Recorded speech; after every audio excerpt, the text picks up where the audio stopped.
Beleza. Estão vendo então o slide aí com boa definição agora? Beleza. Sim. Então vamos lá. Então qual que é a ideia da aula de hoje? É a gente fazer a mesma coisa que a gente fez na aula passada, só que ao invés de montar aquela derivada de Gaussian, que é a primeira variação do funcional, a gente vai aplicar simplesmente o que a gente vai chamar aqui de operador variacional, que é aquele deltazinho que a gente viu. Então esse operador ele vai ser equivalente aí, vamos dizer, uma diferenciação do funcional. Esse cara aqui vai se chamar a primeira variação do funcional. Acho que vai ficar bem mais palpável assim a matéria. Vamos esperar que seja assim, tá? Então, como eu comentei, a gente vai fazer a mesma coisa. A gente vai pegar e obter a equação diferencial do problema partindo do funcional. Então, esse operador variacional, a gente vai aplicar ele no funcional.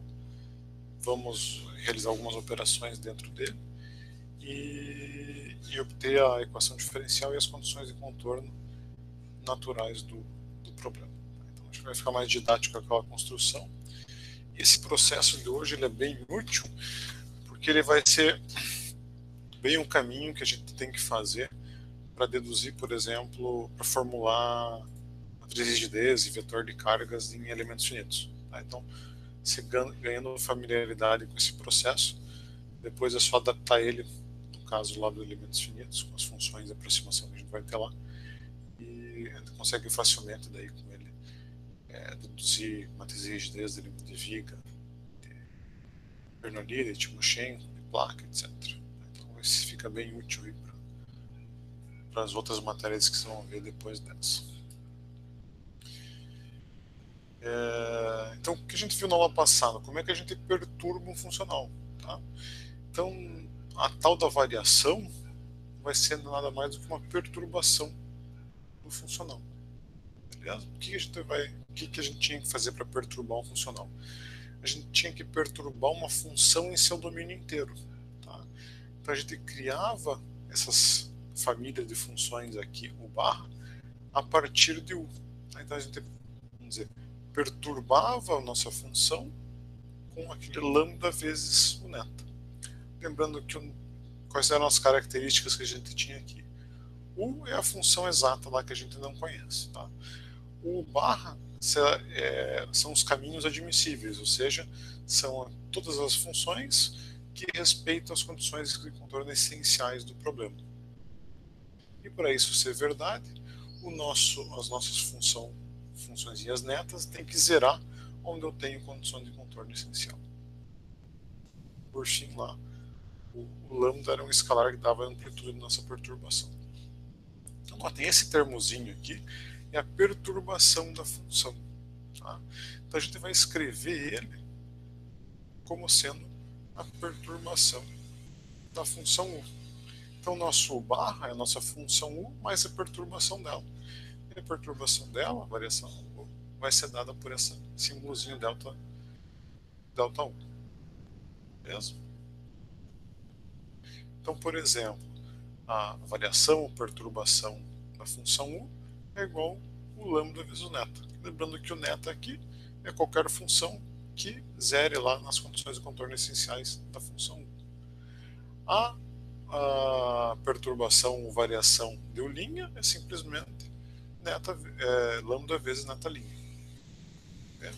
Esse operador de perturbação, esse operador de variação, ele tem propriedades bem parecidas com o diferencial. Tá? Então, por exemplo, aqui, derivada em relação a x da perturbação de uma função f é igual à perturbação da derivada de f em relação a x. Perturbação de uma integral é igual à integral da perturbação. Perturbação de uma função qualquer elevada a n é igual a quê? Faço desço n, faço n, f fica elevado a n menos 1, vezes a perturbação que eu estou dentro do parênteses. É bem parecido com aquela regrinha de diferenciação que a gente tinha de uma função qualquer, quando essa função está elevada a n. O que a gente faz? Baixa o nzinho, deixa f elevado a n menos 1, multiplica pela derivada de f em relação a x.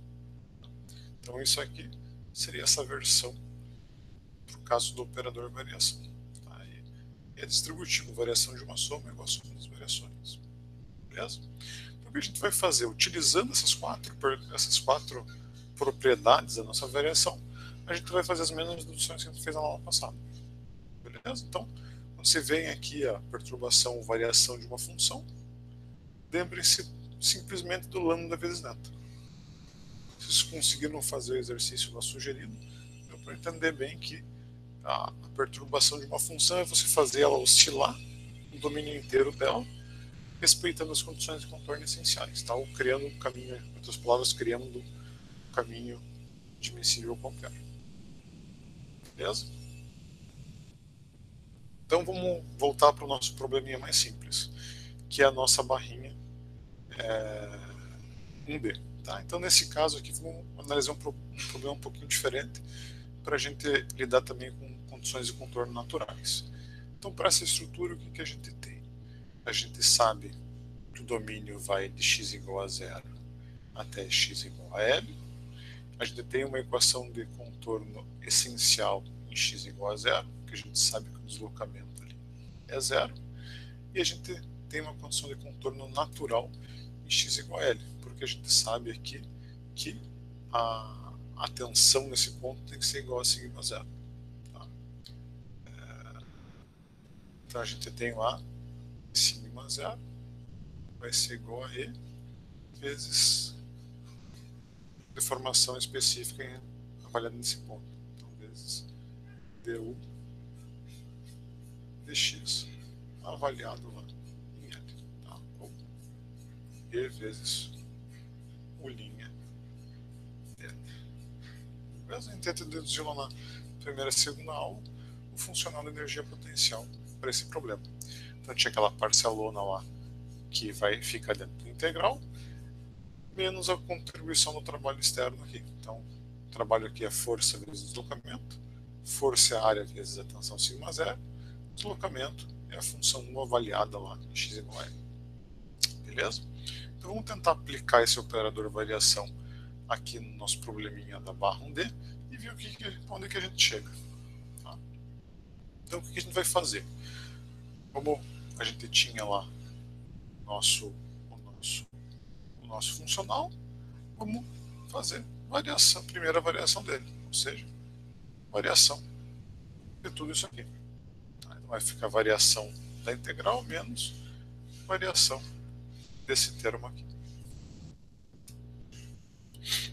Beleza? Então, aplicando lá eu vou ter variação da integral menos A e sigma 0 são constantes, vai ficar a variação de U avaliada em L.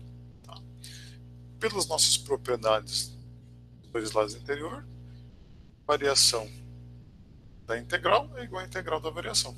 Então, ele consegue pegar aí e passar a variaçãozinha para dentro da integral. O que vai ter aqui?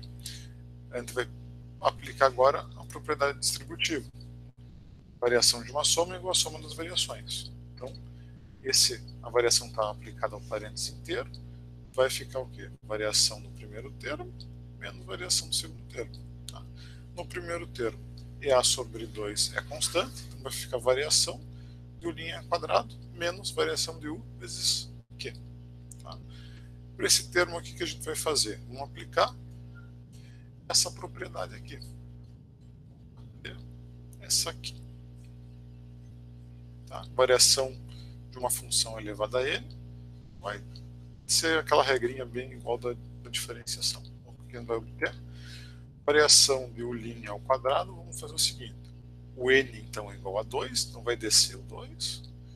Vai ficar 2 que multiplica U' elevado a N menos 1, ou seja, U' elevado a 1, vezes variação do que está dentro do parênteses.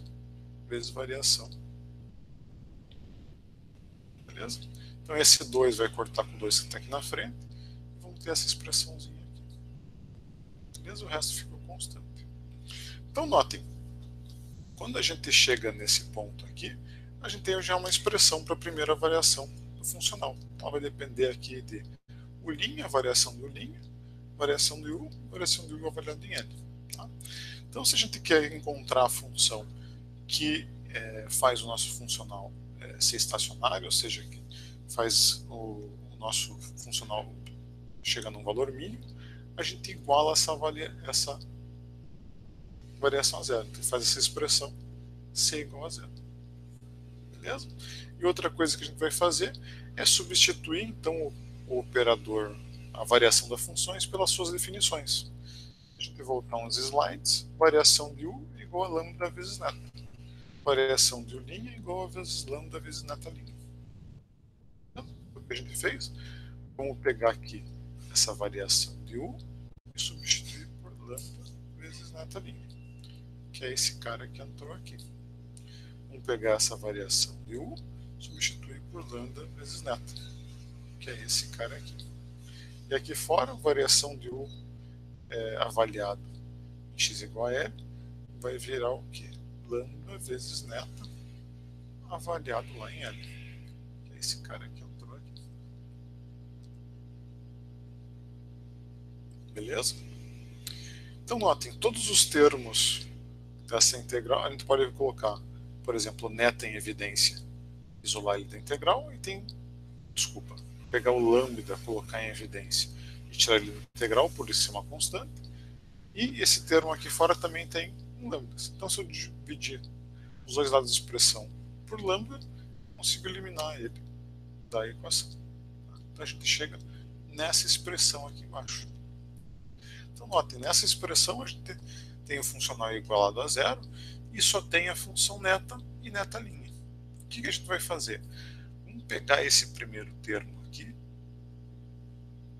e fazer a diferenciação que está em neta passar para o U aplicando uma integração por partes.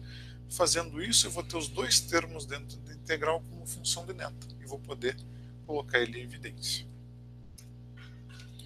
Então, essa expressão que é a última que estava no slide anterior, estou repetindo ela. Vamos pegar e aplicar uma integração por partes nesse termo para fazer a diferenciação passar de neta para 1. Tá? Então, aqui a gente tem esse primeiro termo. Vamos aplicar a integração por partes. Então, aplicando a integração por partes, a gente vai ter o termo que vai ser avaliado no contorno, menos a integral que já existia lá, de EA, duas linhas neta de x. Beleza? O que vamos fazer? Vamos pegar agora esses caras aqui e voltar para a equação anterior. O menos a integral volta para dentro da integral logicamente, a expressão avaliada em contorno vai para fora. Tá? Então o que vai acontecer? Retornando então para a primeira variação, a gente vai ter essa expressão que está aparecendo na integral, mais essa expressão que está aparecendo aqui, que diz respeito à avaliação desse termo em x igual a L. Nota que daí a gente entra também esse novo termo, vai ficar então EA, o linha avaliado em L, que vem daqui, menos A vezes sigma zero que vem lá de cima, vezes neta L, menos esse termo aqui, que seria esse termo aqui avaliado em neta igual a zero. Então, a soma desses três termos tem que ser nula. Tá? Para isso acontecer, cada termo individualmente tem que zerar. Beleza? Então, vamos ver aqui o termo da integral.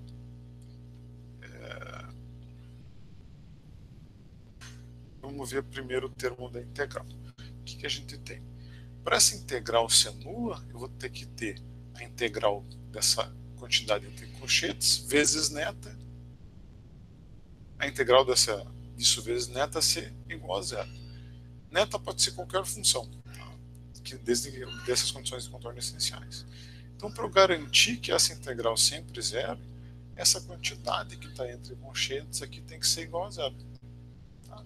Então, o que essa quantidade tem que ser igual a zero? É A, por duas linhas, mais Q ser igual a zero. Notem que isso aqui é a equação diferencial do problema da nossa barra 1D. Beleza? Então, aplicando a primeira variação no funcional e fazendo ela ser igual a zero, eu recupero aqui a equação diferencial do problema de valor do contorno associado. Beleza? E esses caras que aparecem aqui fora da integral vão ser as condições de contorno naturais ou essenciais. Tá? Então vamos ver primeiro esse termo aqui. EA, esse termo tem que ser nulo. Tá? Por que a gente já sabe a priori que ele é nulo? EA, U' em U vezes neta zero. Esse neta zero, o que acontece aqui em x igual a zero? A gente sabe que U nesse ponto é nulo, porque a gente tem um apoio. Tá? O que acontece? Isso aqui é uma condição de contorno essencial. Neta, onde a gente tem condições de contorno essenciais, por exemplo, aqui em x igual a zero, ele tem que ser nulo. Beleza? Então esse termo automaticamente é zero. Então esse termo aqui representa uma condição de contorno essencial que a gente impõe quando a gente constrói o espaço lá S. Tá? Então quando a gente escolhe os netas, pode ser qualquer função, desde que obedeça as condições de contorno essenciais. Ou seja, a gente obriga esse cara a zerar aqui. Já nesse outro termo, vai aparecer uma condição de contorno natural. Essa soma aqui, essa subtração no caso, tem que ser igual a zero. Tá? Por que isso aqui é uma condição de contorno natural?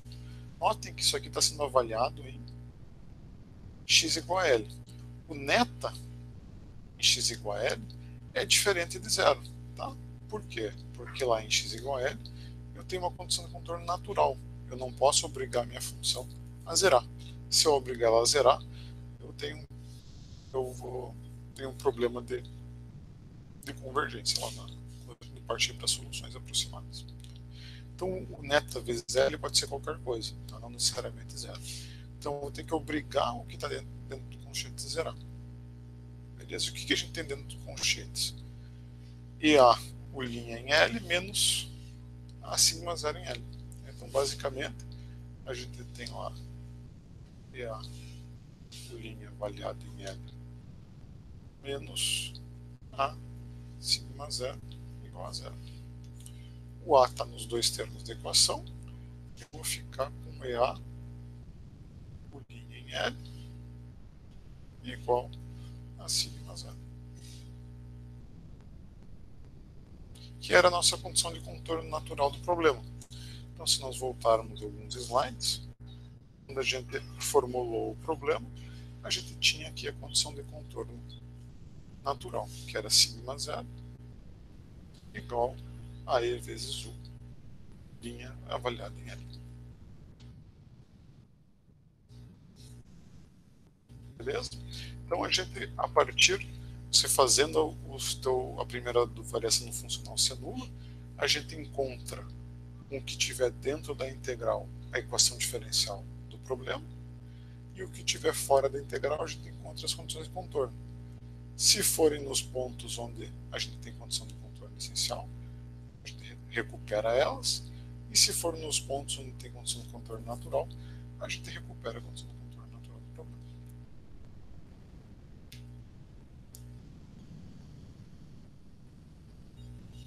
Beleza? Então essa é o mesmo processo que a gente fez no ano passado, de uma forma um pouco mais palpável. A gente trabalha direto com o operador de variação. Beleza? Então, recapitulando os principais resultados, a gente consegue obter a equação diferencial e as condições de contorno de um problema de valor do contorno a partir do funcional de energia potencial total do nosso modelo. Tá? Recapitulando, esse funcional de energia potencial total a gente sempre tem disponível, tá? Porque ele depende do modelo estrutural que a gente está usando. Como a gente conhece o modelo e a gente conhece a elasticidade, a gente sempre consegue gerar a equação para π. Outra coisa, então, é a função U que minimiza o funcional de energia potencial, é a mesma função U que é a solução da equação diferencial da nossa estrutura. Tá? É essa ideia aqui que a gente vai usar para a semana que vem gerar os métodos de solução aproximada mais para frente para construir elementos finitos. Beleza? E no que diz respeito às condições de contorno, as essenciais a gente impõe quando a gente constrói o nosso espaço lá admissível, dos caminhos admissíveis, ou seja, na definição de neta, a gente já diz que esses caras têm que ser obedecidos. E as condições de contorno naturais, elas são incluídas de forma natural por isso o nome, na formulação quando a gente faz a integração por partes. Tá? Então, quando você estiver fazendo a integração por partes, você já tem que estar enxergando lá que você vai fazer, em outras palavras, é incluir as condições de contorno naturais na formulação. Beleza? Então, mais para o final do semestre, a gente vai ver alguns métodos de aproximação que a gente não faz essa integração por partes. Qual que vai ser a consequência disso? Então, não inclui naturalmente essas condições de contorno naturais no problema. A gente vai ter que incluir elas de outra forma. Beleza? Então, sempre que você não tiver integração por partes na formulação do teu problema, na formulação variacional, que a gente vai chamar aqui, fique esperto que você vai ter que impor as condições de contorno naturais de alguma forma. Então, a tarefa sugerida para essa aula é fazer o seguinte: utilizando o operador variacional, vocês chegarem na equação diferencial e nas condições de contorno das vigas Euler-Bernoulli. Então, usem aqui dois problemas, tanto da viga biapoiada quanto da viga engaçada livre. Beleza? Então, o que você vai fazer é aplicar, por exemplo, a variação aqui do funcional e repetir o procedimento que a gente fez na aula de hoje. Tá? Para a viga vai ser um pouquinho mais trabalhoso porque vai exigir duas integrações por partes para esse termo aqui da integral. Você vai fazer a primeira integração por partes, que para fazer o neta duas linhas passar para neta linha, e depois o neta linha mais uma integração por partes para passar para neta. Daí a gente tem aí, vocês vão recuperar a equação diferencial e as condições de contorno dos dois problemas. Vale a pena fazer dos dois problemas para treinar aí o caso com e sem, com diferentes formas de carregamento. Vocês conseguem aí deixar mais palpável a solução. Beleza? Então fica aí aberto para perguntas, dúvidas que vocês tenham. Professor, pode falar. Eu tenho uma dúvida, assim, eu não estou conseguindo, estou me perdendo na hora de relacionar com a aula passada. Onde que entravam as equações de Euler-Lagrange? Que a gente conseguia a solução nelas, né? Isso. Para obter aquele equacionamento do Euler-Lagrange, a gente fez o quê? Fez a primeira variação no funcional se nula. Tá. A gente chegou numa expressão que era parecida com isso aqui. Só que em vez de ter o EA, o linha tinha só aquele F genérico. Então, essa parte aqui está bem parecida. A partir dela, a gente faz a integração por partes, que a gente também fez lá para obter as equações do Euler-Lagrange. Feitas as integrações por partes, a gente chega nessa expressão aqui. Isso aqui seria exatamente a equação do Euler-Lagrange. Aquele termo dentro da integral é o que vai gerar a equação diferencial. Então, esse cara que estaria dentro da integral do aula passada seria a equação da Euler-Lagrange. É tipo formas diferentes de chegar no mesmo lugar? Exatamente. Ah, tá. A aula passada a gente fez de forma, vamos dizer, mais genérica para um funcional qualquer, trabalhando diretamente no F de X e o linha. E aqui a gente substituindo para qualquer funcional. Exatamente, para qualquer um que tem essa cara aqui. E agora a gente resolveu, e para facilitar, botou o operador variacional lá no início, ao invés de... Exatamente. Tá. Uma coisa que vocês podem tentar fazer aqui para fixar a matéria é tentar fazer como a gente fez na aula passada, só que em vez de trabalhar com o F genérico, trabalhar com o funcional da barra direto. Pode ficar mais intuitivo assim também. O que eu acho mais fácil assim, de enxergar seria direto com o operador variação. Daí fica mais curto, mais limpo aí a tradução.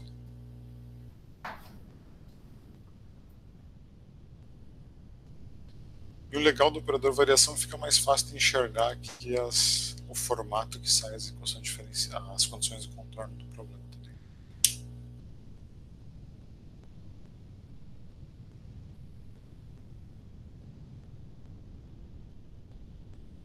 Na aula passada a gente também tinha as condições naturais e essenciais, ou era só uma delas? Era só a essencial. Só essencial. Ah, tá. A gente tinha o engaste aqui nessa ponta. Ah, é verdade, é porque nem tinha problema. Exatamente, tinha essencial nos dois lados. O Uhum. DL também era zero. Daí aqui, como isso não é verdade, Sim. gerou-se a condição de contorno natural.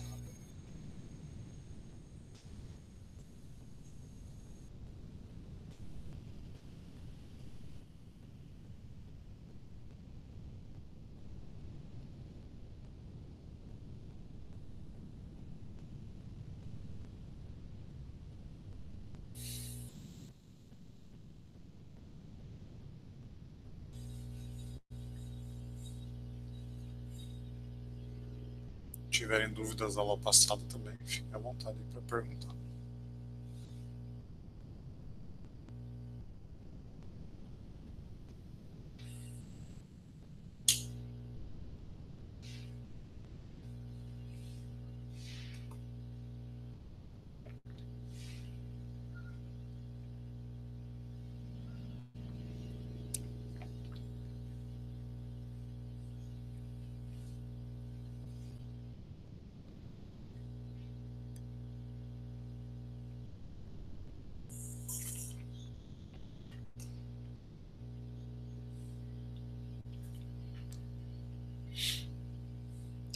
Conseguiram usar o Python lá para calcular a energia potencial total das soluções? E semana que vem a gente também começa com a construção das soluções aproximadas. Daí o uso do Python se torna indispensável, a não ser que você queira resolver um monte de integralzinha dessa mão, daí fica bem trabalhoso.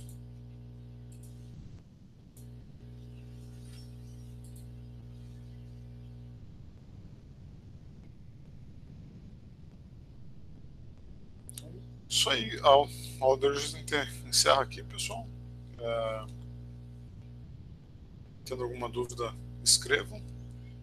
E daí, terça que vem, a gente faz a última aula mais teórica com essa Karen.